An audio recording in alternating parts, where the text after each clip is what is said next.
नागपूरच्या सदर भागात एका नराधम आरोपीनं आपल्या नातेवाईकाकडे किरायेदार असलेल्या विद्यार्थिनीचा आंघोळ करतानाचा आक्षेपार्ह व्हिडिओ मोबाईलवर बनवला। त्यानंतर आरोपीनं व्हिडिओ व्हायरल करण्याची धमकी देऊन या विद्यार्थिनीवर मैत्री करण्यासाठी दबाव आणण्यास सुरुवात केली। इतकंच नव्हे तर विद्यार्थिनीनं किरायाचं घर बदलून हॉस्टेलला गेल्यावरही तो तिचा पाठलाग करायचा आणि जीवे मारण्याची तसंच चेहऱ्यावर ॲसिड फेकण्याची धमकी देऊ लागला।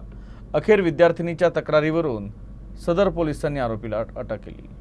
प्राप्त माहितीनुसार आरोपी अश्विन दासर असून पीडित विद्यार्थिनी एका खासगी महाविद्यालयात शिकते। त्यामुळे सदर परिसरातील एका घरात भाड्याच्या खोलीत ती राहत होती। घरमालक महिलेचा पुतण्या अश्विन त्यांना भेटण्यासाठी वारंवार यायचा। या दरम्यान आरोपी अश्विनने बाथरूममध्ये अंघोळ करताना पीडितेचा गुप्तपणे व्हिडिओ बनवला। आरोपीनं हा व्हिडिओ तिला दाखवला आणि तिच्यावर मैत्री करण्यासाठी दबाव आणला। या घटनेनंतर विद्यार्थिनी भाड्याची खोली सोडून वसतिगृहात राहायला गेली, परंतु त्यानंतरही आरोपी वसतिगृहात पोहोचला आणि तिचा वारंवार पाठलाग करू लागला।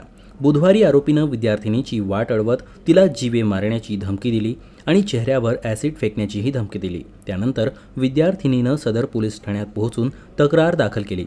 प्रकरणाचं गांभीर्य पाहून पोलिसांनी विविध कलमांखाली गुन्हा दाखल करत आरोपीला अटक केली।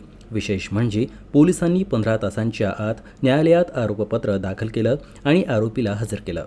आणि तो त्याचा सतत पाठलाग करतोय आणि त्याच्या रूम मधले त्याने एक जो व्हिडिओ केला होता तो व्हिडिओ दाखवण्याची धमकी देतो, व्हायरल करण्याची धमकी देतो, अंगावर जातो। यावरून भारतीय न्याय संहिता कलम 77(1), 85 आणि 351(2) अन्वये आम्ही गुन्हा नोंद केलेला आहे।